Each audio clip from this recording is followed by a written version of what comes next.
talks about two cars. There's the car one and the second car. And it says that car number one has a mass that is a certain number of times the mass of the second car. So let's call the mass of the second car just m.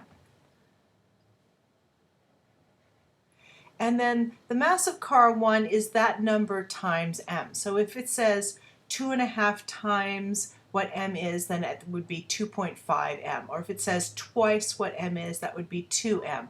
But I'm just going to call it am because different people have different numbers. Okay, so the original speed of car 1 I'm going to call that v1, and the original speed of car 2 I'm going to call v2. And those are the things we're supposed to find in this problem. Now the original kinetic energy of car number 1 is 1/2 mv squared, right? So that's 1/2. The mass is am, the velocity is v1, and that's squared. The original kinetic energy of car 2 is 1/2 of regular m times v2 squared. And the first thing they say is that the kinetic energy of car 1 is half the kinetic energy of car 2. So that means that 1/2 am v sub 1 squared is half of 1/2 m v2 squared. And if we cancel some things out, like we can cancel out this 1/2 with that 1/2, we could cancel out the two m's.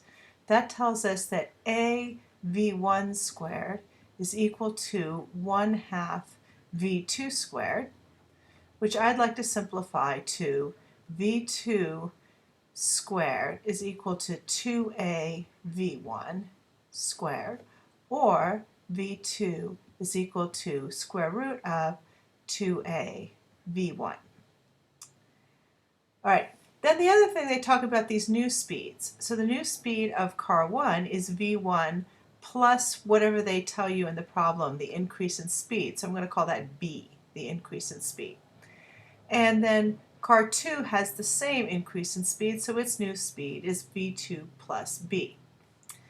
So the new kinetic energy of car number 1 is 1/2 its mass, am, times its speed, v1 plus b, quantity squared. And the kinetic energy of car 2 is 1/2 regular m, v2 plus b, quantity squared. So they tell you that these two kinetic energies are equal, which tells us 1/2 am v1 plus b squared has to be equal to 1/2 m v2 plus b squared. Now the 1/2s will cancel out and the m's will cancel out again, and so now I have a v1 plus b squared equals v2 plus b squared. And now we're going to plug in this number here in there. Right? So we're going to put this into there to get rid of v2, so we have an equation with just v1 in it. So a parentheses v1 plus b, quantity squared, equals square root of 2a v1 plus b squared. So I have an equation that only has things I know in it, a and b, and v1, which is one of the things I'm looking for.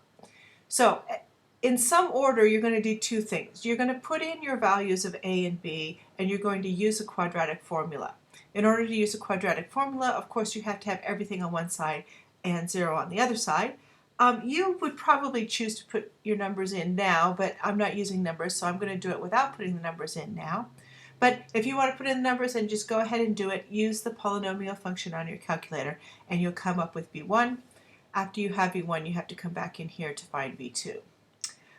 If you want to see the algebra, I multiply this all out, and I get a v1 squared plus 2ab v1 plus ab squared equals 2a v1 squared plus 2 square root of 2a b v1 plus b squared.